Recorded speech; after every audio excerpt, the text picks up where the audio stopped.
नमस्कार, ओम शांति। कवि और उसकी कृति में आप सभी का हार्दिक स्वागत है। जैसे कि आप जानते हैं कि हमारे इस प्रोग्राम में भारत भर से नामचीन कवि शिरकत करते हैं और अपनी कविताएं, अपनी रचनाओं का पाठ तरन्नुम में और कई बार तो बहुत अपने पंचम स्वर में भी वो हमें सुनाते हैं, आपको सुनाते हैं। अब की बार हमारे बीच राष्ट्रीय स्तर पर सम्मानित कवि जनाब राजेंद्र व्यास जी पधारे हुए हैं और सबसे बड़ी बात है कि उनकी अनेकानेक रचनाएं बॉलीवुड फिल्मी स्टूडियो में उनके अपने ही सिंगर्स के द्वारा भी गाई गई हैं, अपितु और भी बहुत से कलाकार जो उनकी रचनाओं को पढ़कर अपने आप को भाग्यवान मानते हैं, मंचों की शोभा बनते हैं। तो व्यास जी की हैसियत की ऊंचाई और गहराई को वर्णन करने के लिए कुछ चार पंक्तियां मेरे पास हैं कि व्यास जी शायरी के आप मीनार हैं। व्यास जी शायरी के आप मीनार, दिल से आप हैं दिलदार, इसलिए हम आपके हैं तलबगार। और देखिए, क्योंकि आज सभी करते हैं आपसे प्यार, तो सुनाइए तरन्नुम में अपने विचार, क्योंकि हमारे दर्शक सुनने को है बेकरार, हमारे दर्शक सुनने को है बेकरार। व्यास जी, आपका बहुत बहुत स्वागत है हमारा प्रोग्राम कवि और उसकी कृति में। क्या बात, धन्य हुआ ये पल मेरे जीवन के, अविस्मरणीय पल रहेंगे।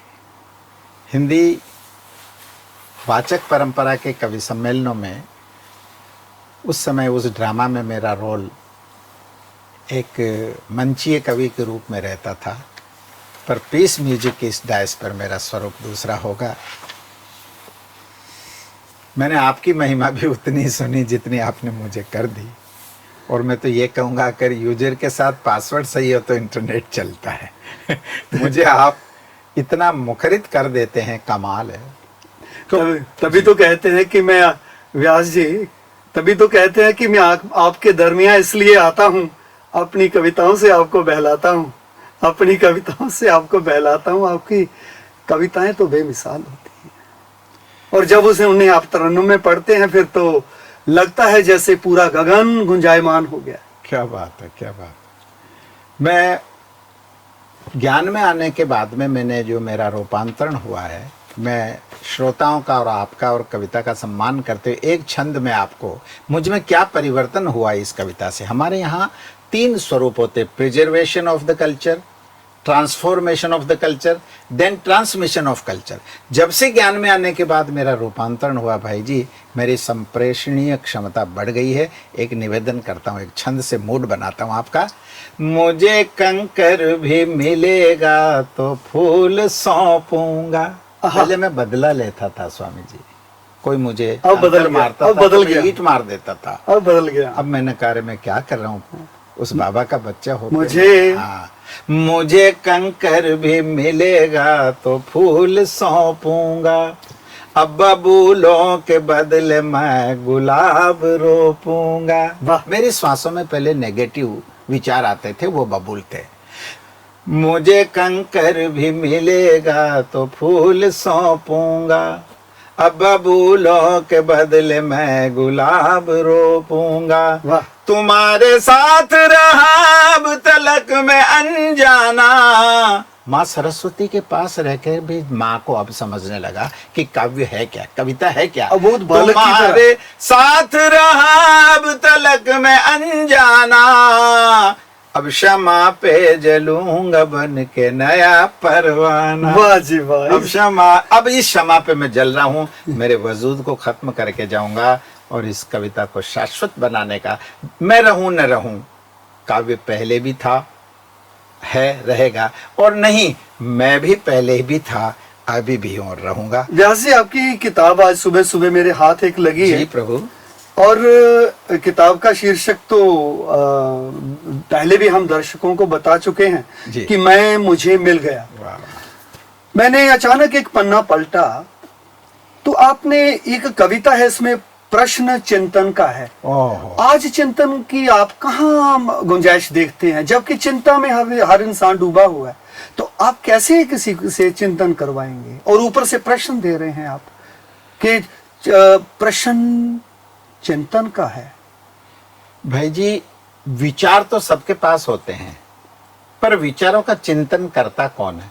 सामान्य बसों में भी कुछ डायलॉग्स और विचार लिखे रहते, कौन पालना करता भाई जी? लिखा रहता है यात्री अपने सामान की स्वयं रक्षा करे, लेकिन चिंतन कौन करता? क्यों तुम्हारी अटैचियां दूसरे लेके उतर जाते भाई जी? क्या हमारा होश पूरा नहीं होना चाहिए कि हम हमारे सामान की सुरक्षा, और फिर हमें FIR दर्ज करवाते हैं और बस के चालक से हम लड़ते हैं भगवान भरोसे। हाँ, भगवान भरोसे छोड़ देते हैं। हाँ, तो ये जो विचार कब चिंतन और मनन में आए, बड़ा प्यारा सा गीत है।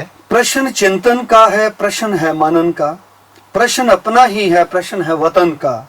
ऐसा हुआ क्या भला सारा भारत जला, हम तो ऐसे गिरे अब हिमालय हिला। कमाल है, हिमालय को हिला दिया जी सर।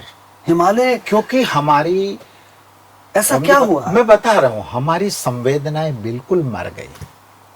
हमारी जीभ की संवेदनाएं मर गई है स्वामी। हम इतना खाते हैं पर हमें एक और का भी स्वाद नहीं आता। इतनी मूर्छा में हम कवे निगल रहे हैं। हम खा कहाँ रहे हैं? जीवन रसोवैस है, वो परमात्मा रस से युक्त है और हम नीरस हैं। तो प्रश्न चिंतन का आप कहें तो मैं इसको तरन्नुम में थोड़ा गा। अरे वाह, क्या मजा। प्रश्न चिंतन का है, इसमें इमोशन देखेगा, इसकी धुन भी, इसके पीछे के वो भाव देखेगा, और आप तो फिर म्यूजिक के हैं, आनंद आ जाएगा। आप स्वर के हैं, मैं शब्द का हूँ। आज मणिकांचन योग हो रहा है, ये जब दो मिलते तो तीसरा कलर उभरता है। आनंद आ गया मुझे। प्रश्न चिंतन का है, प्रश्न है मनन का। ये MA प्रीवियस और फाइनल है। चिंतन प्रीवियस है तो मनन फाइनल है, ये दोनों साथ चलेंगे। एक सिक्के के दो पहलू है। चिंतन के साथ मनन नहीं होगा। मंथन है ना, दही को मथोगे तब नवनीत आएगा, छाछ निकल जाएगी। चिंतन मनन मंथन। हाँ, ये बता। प्रश्न चिंतन का है, प्रश्न है मनन का, प्रश्न अपना ही है रे, प्रश्न है वतन का। सब वेतन पे ध्यान दे रहे भाई जी, वतन पे तो कोई ध्यान दे ही नहीं रहा।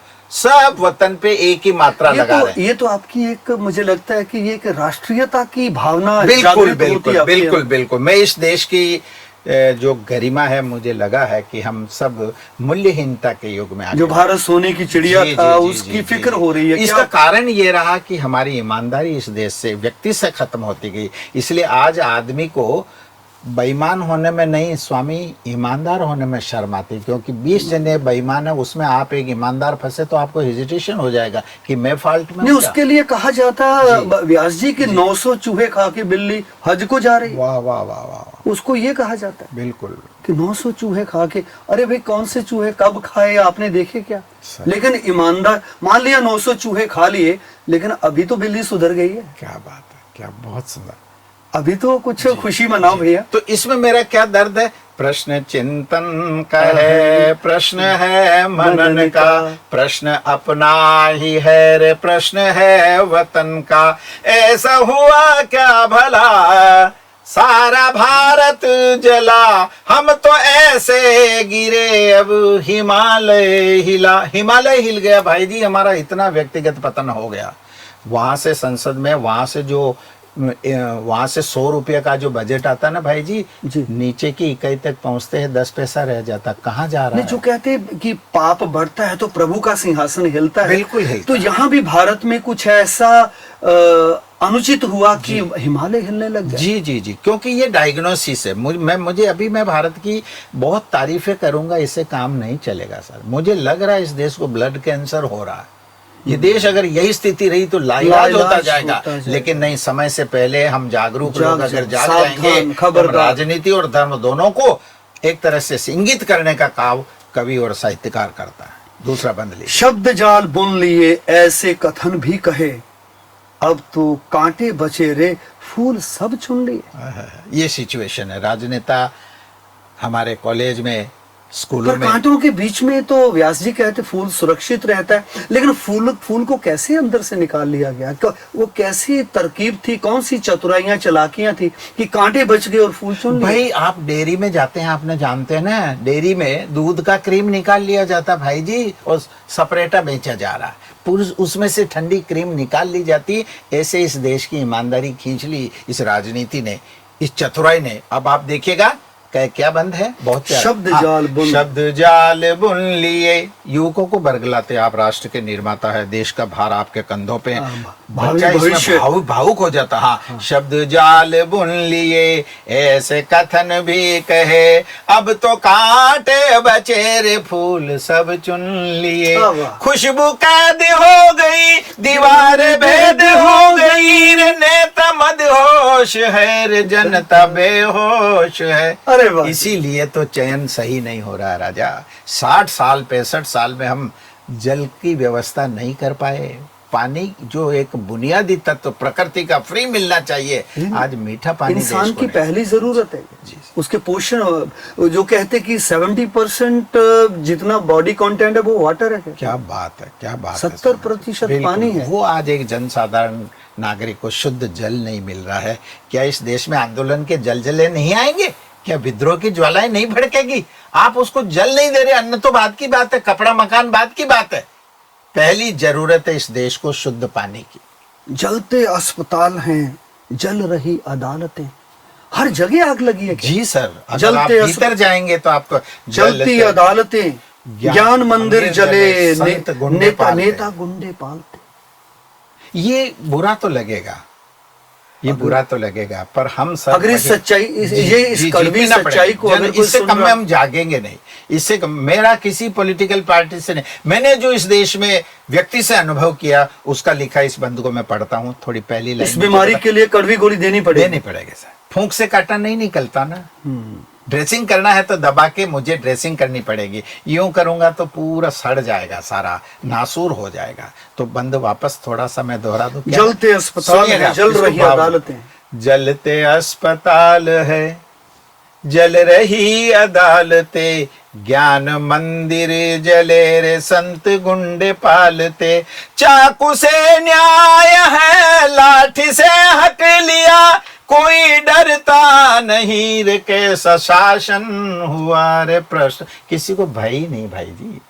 ये नई नई बच्चियां एक्टिवा लेके बाइक पे 3-3 जने बैठ के इतनी बेरुखी से चलाते, न इंडिकेटर देते न हाथ देते, जब चाहे मुड़ जाते। भाई जी, इस देश का ट्रैफिक कंट्रोल भी ढंग का नहीं है। डर नाम की चीज है ही नहीं। वो बाइक की मौत पे बैठा बच्चा समझ ही नहीं रहा है कि उसके घर माता पिता बहन इंतजार क्या करेंगे। ये बच्चा घर पहुंचेगा, कॉलेज पहुंचेगा, मिलने जा रहा है या सीधा अस्पताल और शमशान जाएगा? एक प्रश्न है इस देश के लिए। आगे का बंद लीजिए। ये चिंतन की बात है, ये चिंतन और मनन की बात है, और रियली करेंगे तो मंथन आएगा। चिंतन तो व्यास जी तब चलेगा जब मैं अपनी व्यक्तिगत चिंताओं से मुक्त हो जाऊंगा। नहीं सर, यहाँ थोड़ी देर के लिए राष्ट्र अगर रहे, नहीं नहीं नहीं नहीं सर, छोड़िएगा। अब व्यक्तिगत से और परिवार की चिंता को छोड़ के मिनिमम करके आप, अगर राष्ट्र बचेगा ना सर, राष्ट्र बचेगा तो परिवार और आप और हम भी बचेंगे। मैं आपको रोक रहा हूँ। मैं एक बार चंडीगढ़ मेरा जाना हुआ, पंजाब की जो कैपिटल चंडीगढ़ है, चंडीगढ़ में सेक्टर 26 में एक बोर्ड लगा था, बड़ा बोर्ड था। बहुत सुंदर। हमारे दर्शक भी इस बात को सुन लें कि कितना बड़ा उस बोर्ड में मैसेज था कि who lives if India dies and who dies if India lives. बहुत अच्छा। भारत है तो आप हैं, अगर भारत नहीं तो आपने। आपकी क्या मैं इसी के पैरेलल एक छोटा सा कोटेशन आपको देता हूँ, मजा आएगा।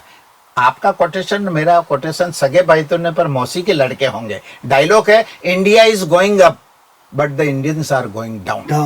भारत ऊंचा जा रहा है, भारतवासी नीचा जा रहा है। ये जो मूल्यहीनता का युग आया है, स्वामी चिंतन राष्ट्र हित में आज कोई बात नहीं करता। स्वहित की बात होती है, राष्ट्र हित की बात नहीं होती। करना पड़ेगा सर, राष्ट्र पहले। जो कहते हैं ये तर्पण की भूमि है, ये अर्पण की भूमि, समर्पण की भूमि है, ये सभी भावनाएं पंख लगा के उड़ बढ़िया है, पर प्रैक्टिकल भी आना चाहिए।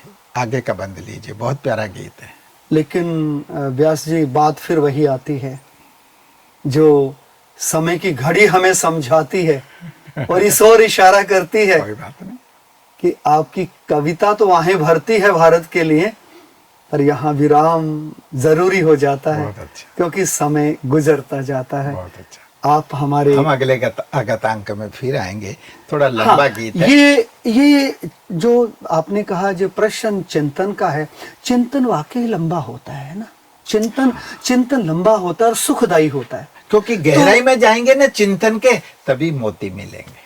तो तट पे तो सीपियां मिलती है स्वामी, समुद्र के किनारे पे आप सीपियां ले लीजिएगा, मूंगे ले लीजिएगा, झिंगुर ले, गहराई में तो जाओगे अतल तो मोती मिलेंगे। चलिए, बहुत बहुत आपका धन्यवाद है हमारे इस प्रोग्राम में पधारने के लिए, क्योंकि अभी प्रश्न चिंतन का अधूरा है। बिल्कुल अधूरा। अगली कड़ी में से हम पूरा करेंगे। तब तक के लिए आपका बहुत धन्यवाद।